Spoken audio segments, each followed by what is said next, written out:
Ежедневно несколько сотен комментариев приходит ко мне, прежде всего в канал журналист в Испании, Journalist in Spain. И они, скорее всего, приходят от тех, кто не подписывается. Почему? Потому что люди не видят тех видео, которые я снял до этого. Первая просьба, подпишитесь. 94% тех, кто меня смотрит, а это, примерно 10 тысяч просмотров каждую неделю. Вот 94% это те, кто не подписан. Вам нужно подписаться. Почему? Потому что я иногда возвращаюсь к тем темам, которые были подняты, но вам, если вы подписаны, будут в рекомендациях приходить и мои старые видео, где я уже отвечал на ряд тех вопросов, которые вы задаете. Второе, что вы правильно делаете, абсолютно правильно делаете, продолжайте в том же духе.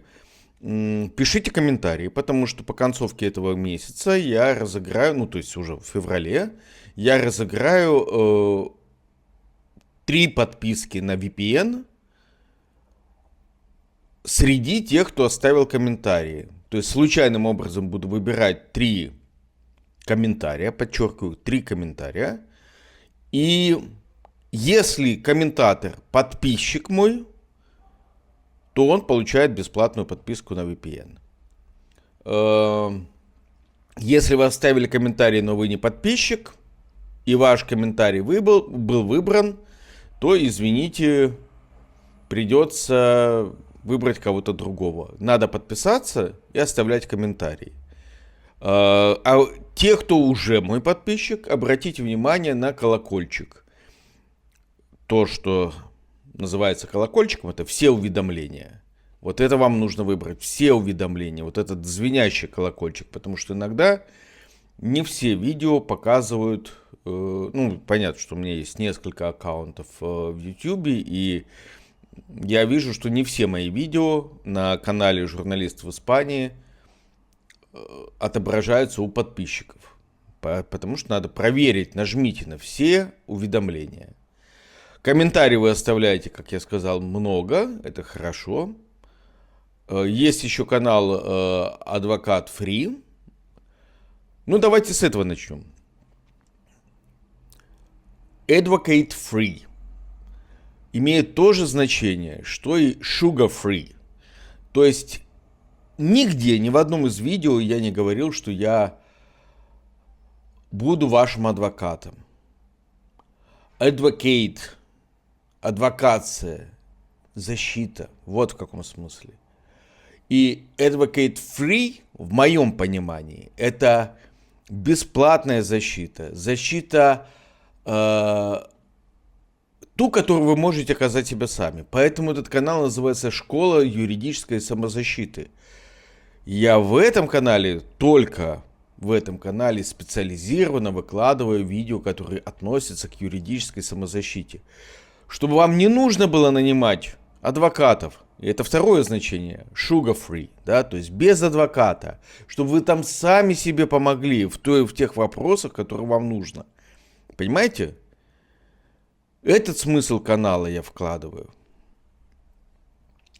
Так. По поводу, у меня есть юридическое образование. Я специалист в гражданском праве. Конкретно я специалист по управлению государственному и муниципальному. Поэтому я считаю это очень важно. Даже будучи обычным гражданином, заниматься влиянием на государственное и муниципальное государственное управление, муниципальное самоуправление. Так, по поводу образования сказал. Помимо того, что я кандидат физико-математических наук, у меня есть еще дипломы, допустим, от IBM, что я отучился и защитил, соответственно, выпускные экзамены на курсах по управлению проектами. Я еще получил диплом британского вуза как специалист в управлении проектами в области образования. То есть профильное образование по управлению проектами. Когда-то в начале 2000-х я ручками научился делать то, что называется слаботочка. То есть у меня есть диплом инженера по компьютерным сетям, по оптике, по меди. Ну и плюс я много лет работал. Но я считаю, что более важно для вас научиться самостоятельно защищать свои интересы. Оба моих канала, даже третий канал, который у меня есть, Russo-Stocks, там, где мы россияне, украинцы, белорусы, русскоговорящие или, допустим, понимающие даже русский язык, говорящие на украинской мове или на белорусской, где мы общаемся и стараемся помочь друг другу советами, как лучше адаптироваться в Европе и конкретно в Испании. То есть, видите, вот все три канала, они такой вот правозащитной тематики. Теперь к вашим комментариям.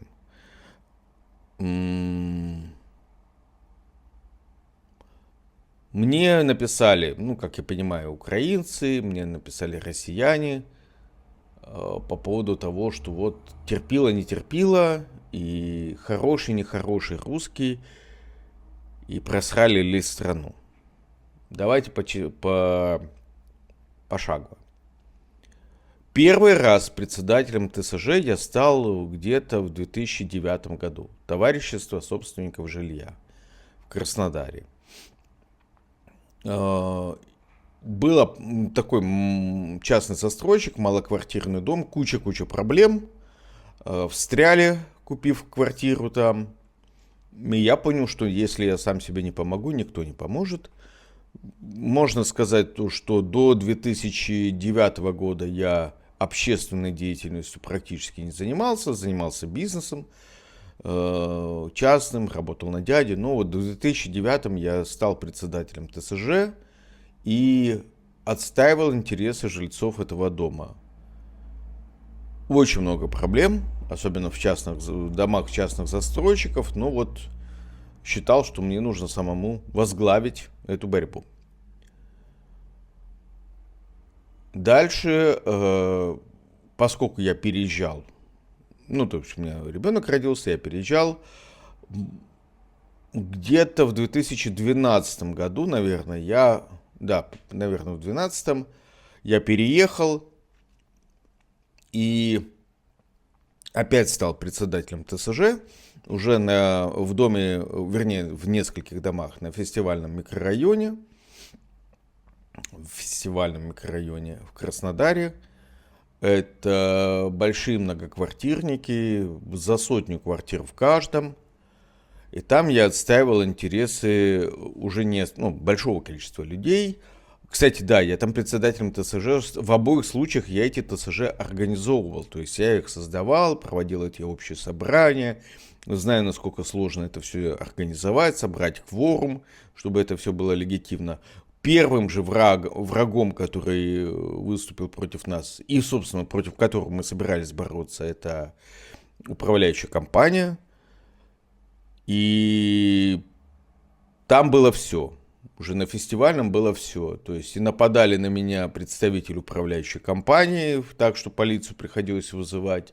И додолбал я управляющую компанию жалобами так, что они себя подожгли вначале, потом залили водой, и вся документация была потеряна.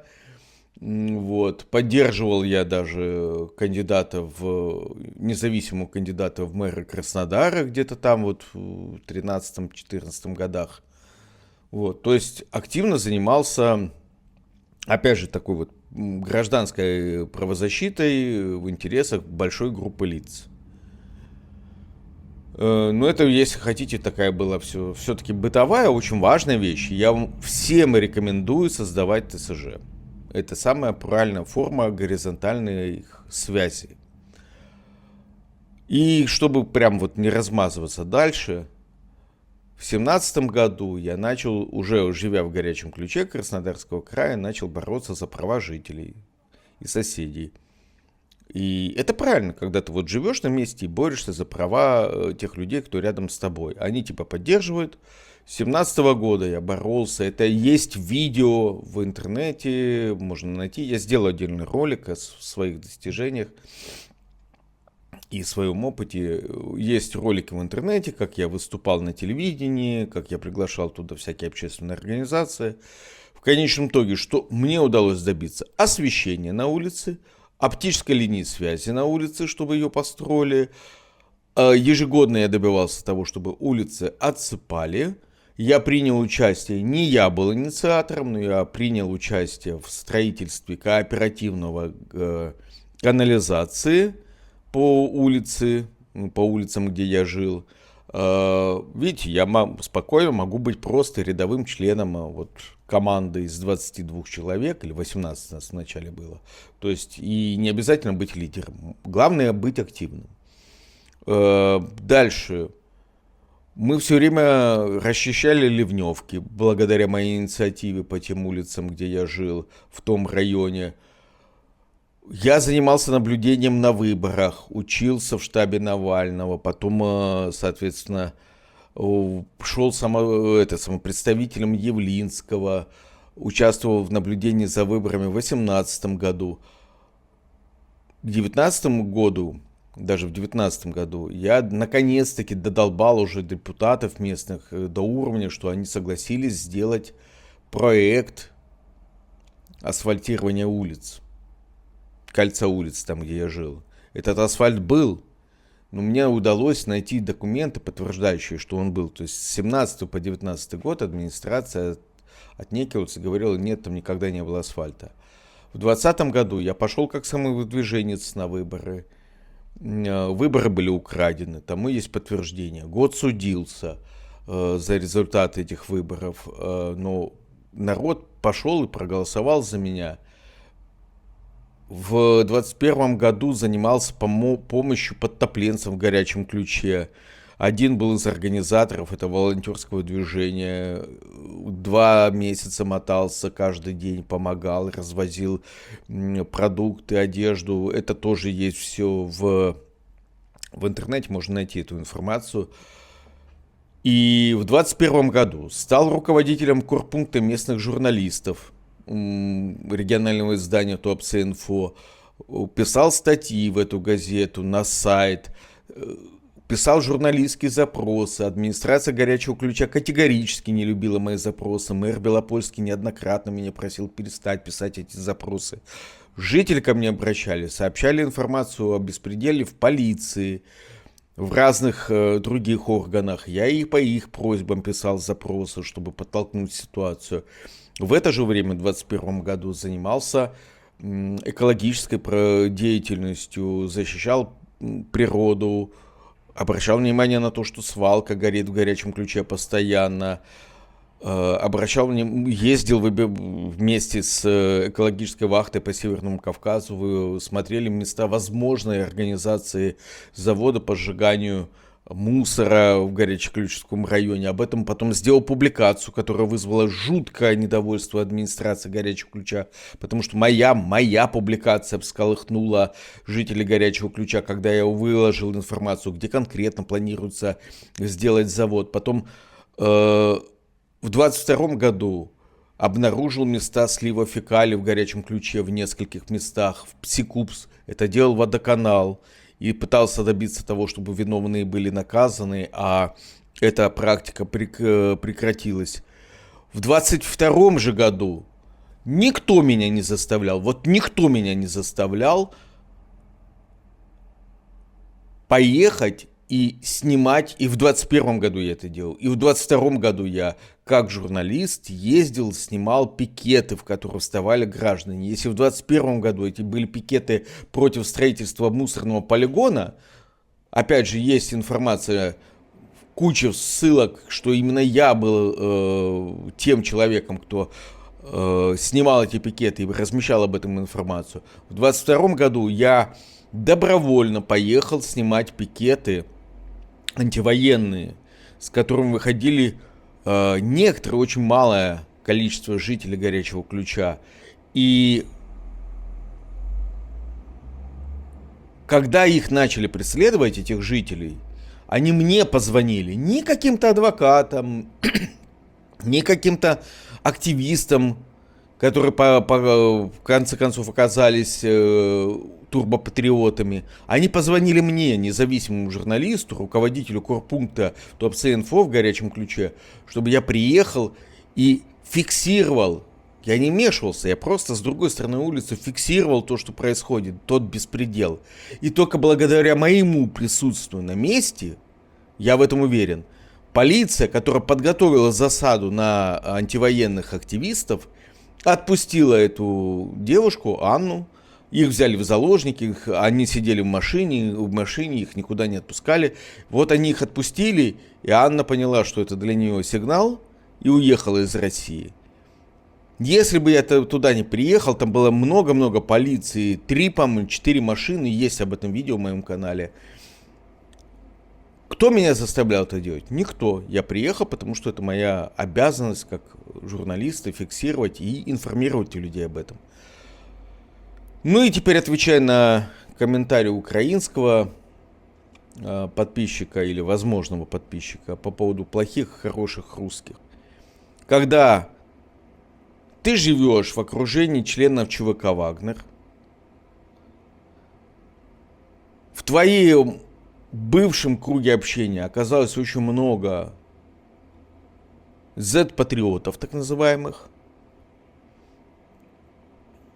которые активно поддерживают войну, с пеной у рта, я бы сказал. Ты понимаешь, что в России законы практически не действуют. Ты понимаешь, к чему может привести твоя антивоенная активность.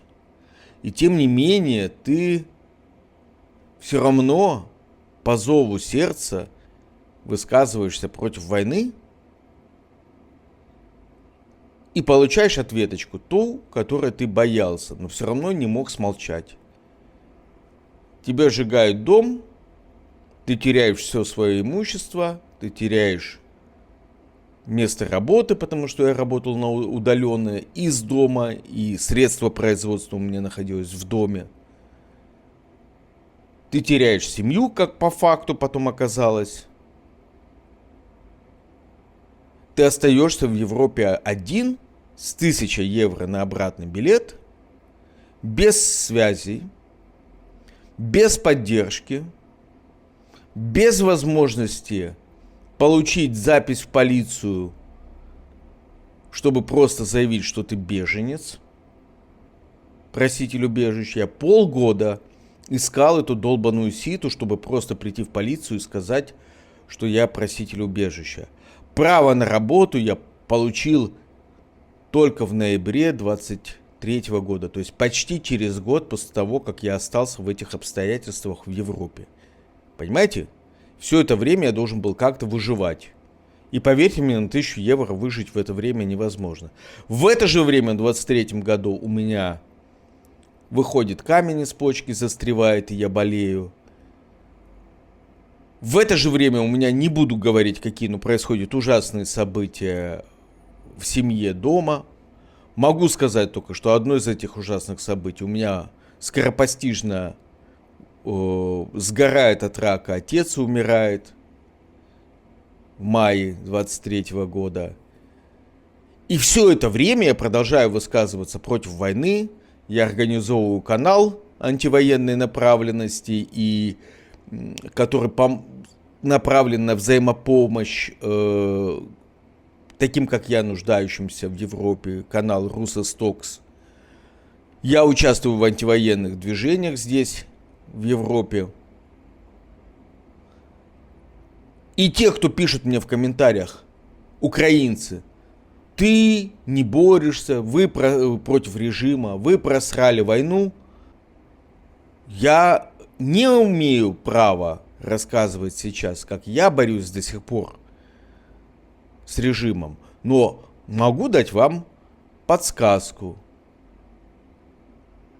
У меня есть публичные расследования, которые я опубликовал. Вот примерно в том же духе я своими профессиональными навыками, знаниями борюсь против войны. почитайте.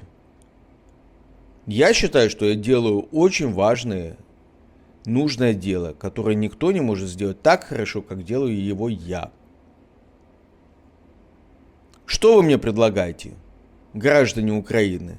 Вернуться в Россию, попасть в тюрьму, быть там замученным или наоборот, согласиться на контракт, поехать в Украину, убивать ваших сограждан? Это вы мне предлагаете? Этот у меня выбор сейчас есть. Ответьте мне в комментариях. Ни в коем случае не хочу поссориться с украинцами. Здесь большое количество. У меня много друзей украинцев в Европе. Я со многими общаюсь. Мы работаем вместе. Мы добиваемся результатов вместе. Я очень хорошо, один из немногих, кто может понять, как больно этим людям, потому что я пережил то же самое, что они. Я потерял из-за того, что был против войны, я потерял все. Я могу их очень хорошо понять и сопереживаю им до глубины души. И боролся я с войной еще, когда находился в России. Вы прекрасно знаете, что делают за журналистами в России, если они выступают против войны. Да с любым человеком, кто выступает в России против войны, поступают по беспределу. Вы считаете, что человек, который вышел на протест, он смог поменять ситуацию, когда активная часть населения в России за войну, на чем я убедился в горячем ключе, на собственном опыте. А пассивная часть боится и молчит, и не поддерживает никакие протесты. Вот вы считаете, что выход с плакатами может что-то поменять? Я не могу осудить людей, которые вышли с плакатами протестовать в России. Они сделали то, что они считали нужным. Но с моей точки зрения, попасть в тюрьму в России за антивоенную позицию — это худшее, что ты можешь сделать. Потому что, по сути, ты заложник. Но это отдельная тема. Но и даже и россияне, которые с активной антивоенной позицией оказываются в тюрьме, их же потом используют в качестве обменного фонда. И их меняют в большом соотношении к одному, их меняют на агентов влияния режима, на сотрудников спецслужб под прикрытием, на нелегалов, легалов и так далее. То есть просто пополняют обменный фонд. Но никто не будет менять, допустим, сотрудника спецслужб, которого поймали на шпионаже, никто его не будет менять на какого-то Иванова Ивана Ивановича. Но если это Иванов Иван Иванович известен на весь мир и выступал, допустим, в Конгрессе или еще где-то, то, конечно, будут менять, потому что эта персона важная. С моей точки зрения, пополнять обменный фонд сознательно, или вы должны как минимум об этом догадываться, это подыгрывать режиму. Я стараюсь не делать этого. И у меня по-прежнему остаются риски, у меня семья в России. Я мог бы вообще замолчать с декабря 23 года, вообще замолчать. Никто бы меня не осудил. Но я считаю, что это моя обязанность словом своей профессии бороться за прекращение войны. Напишите в комментариях, если вы со мной в чем-то не согласны или согласны.